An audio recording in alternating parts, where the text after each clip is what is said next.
दार्चुला समाजबाट पवित्र सङ्घबाट हाम्रो अर्जुन छेत्री दाजुलाई एउटा बिरुवा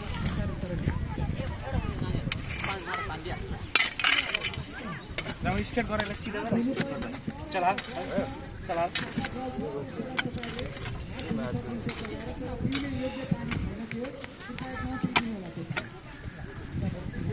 गुड मर्निङ, नमस्कार। नमस्कार। साईराम। साईराम। यो तपाईले वृक्षारोपण गरिरहनु भएको छ आज असार 15 को दिन।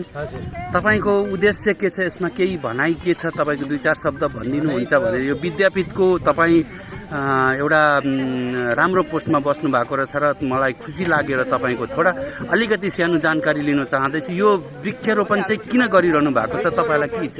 वृक्षारोपण किन भनेदेखि अन्तर्राष्ट्रिय पर्यावरण दिवसको दिन हामीले अस्ति गत उसमा वृक्षारोपण गर्यौं 19 तारिकको दिन। र फेरि आज हामीले यसलाई नै दोबारा किन रोप्दैछौँ भने वृक्ष चाहिँ कसरी राम्रोसँगले रोप्नु पर्यो। एउटा वृक्ष बाँच्यो भनेदेखि हामीले धेरै यस वृक्षकोबाट अक्सिजनहरू पाउँछौँ हामीले यहाँनिर।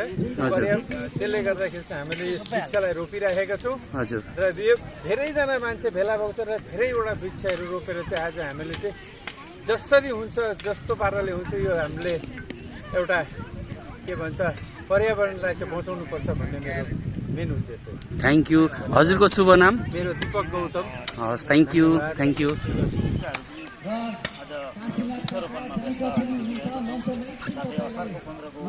दही चिउराको पनि आनन्द उहाँहरूले लिनुहुनेछ भन्ने हामीलाई पनि आशा छ र यसरी उहाँहरूले पनि बिरुवा रोप्ने कार्य गरिरहनु भएको छ। साथै स्कुलका विद्यार्थीहरू, हाम्रो यहाँ समाजसेवी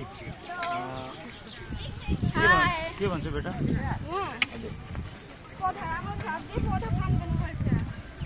थ्याङ्क यू।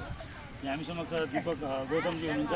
शर्माज्यू नमस्कार। के भन्नुहुन्छ शर्माज्यू? यसरी बिरुवा रोपिरहनु भएको छ, लास्ट टाइम पनि हजुरलाई देखिएको थियो। पनि बिरुवा रोप्यौँ, योपालि पनि कतिवटा बिरुवाहरू राम्रोसँगले भएको थिएन र योपालि हामीले दोबारा फेरि 1000 वटा बिरुवा रोप्ने जुन चाहिँ सङ्कल्प